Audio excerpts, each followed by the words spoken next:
say Holocaust victims on your poster? Don't answer the question. Is that appropriate? Yeah. Wrong with you. What is it? You have a magician. What's Holocaust that? victims. Huh? Holocaust victims. That's worse than that. What's that? Holocaust victims. There have been bigger problems than the Holocaust. Bigger in this problems than the world, Holocaust. yeah. Black people have been killed. Yeah, photograph. No. Bigger problems than the Holocaust in this. Officer, officer. What you just watched was tens of thousands of pro-Palestinian protesters marching through London, calling for a ceasefire between Israel and Hamas. Organisers claim as many as 100,000 people turned up to join the demonstration, but police argue it was closer to 40,000 people. Protesters carried signs bearing the words "Free Palestine" and "End the Siege," and many pro-Palestinian protesters were heard chanting anti-Semitic phrases such as "to the river, to the sea." From the river to the sea.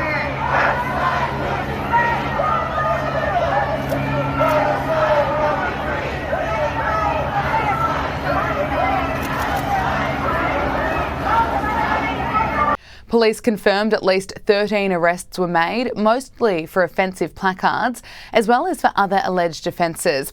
One man was arrested after officers identified a man with a placard making comparisons between Israel and Nazi Germany. You know, the campaign against anti-Semitism is continuously identifying not just anti-Semitic placards, not just people holding placards calling for the genocide of Jews, but, you know, we're hearing on the streets there is only one solution: Intifada revolution. This is a direct chant calling for genocidal action against Jews within the state of Israel and calling for the elimination of the state of Israel. The organisers of the Palestinian Solidarity Campaign just this week within the Home Affairs Select Committee said, you know, from the river to the sea chants, we don't condemn it, we chant it. This is a chant calling for the extermination of Jews within the area that goes from the Jordanian River to the Mediterranean Sea. And one would hope that, you know, the march is decreasing in size, that more people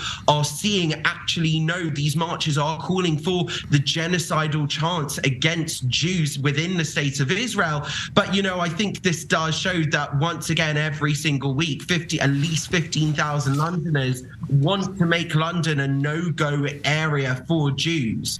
Meanwhile, Israel is escalating its ground war in Gaza as troops push further into the south. Its new target is the region's second largest city.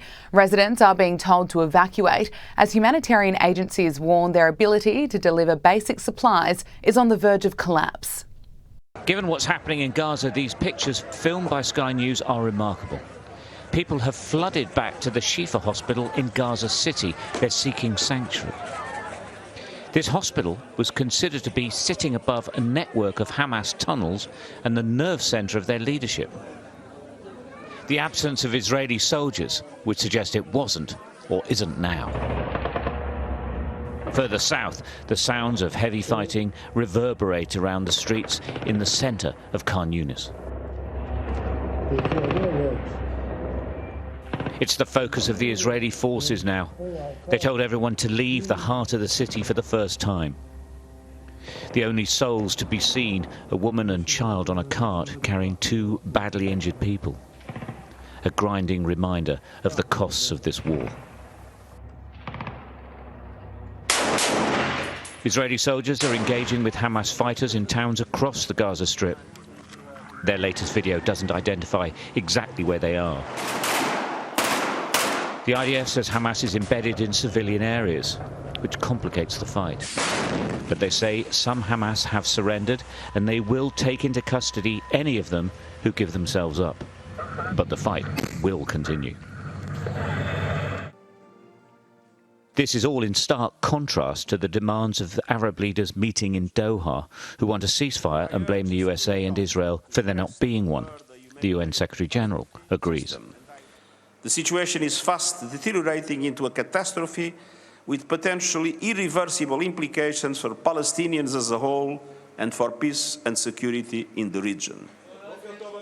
The Israeli Prime Minister met his cabinet. He thanked America for its veto on a ceasefire resolution and for sending more weapons.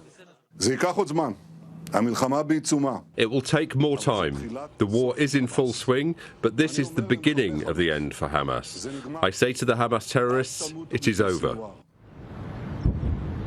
It's clear this war is not easy for the Israelis. This is the north near Gaza City. It's been pummeled to dust for weeks, but they're still bombing, regardless of outside condemnation.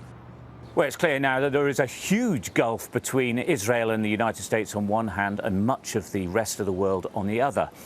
If there is going to be a ceasefire or a negotiated settlement to this crisis, then that gulf will have to get considerably narrower. As it stands right now, Israel's not for changing tack at all. People are now living on the sides of roads in makeshift plastic tents. It's too dangerous to be inside buildings. It's clear that many here have had enough of the rising numbers of dead, the lack of aid and the continuous fighting. Some blame the leader of Hamas himself. What resolution? Just give up and surrender. This is the act of idiots. He caused the death of his own people. Sinwar has killed his own people. Conditions really are intolerable. Hundreds waited for hours to get a single bag of flour. There is just not enough getting in.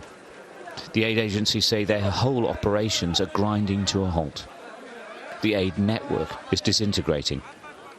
If it does, these people will have absolutely nothing. Stuart Ramsey, Sky News, Israel.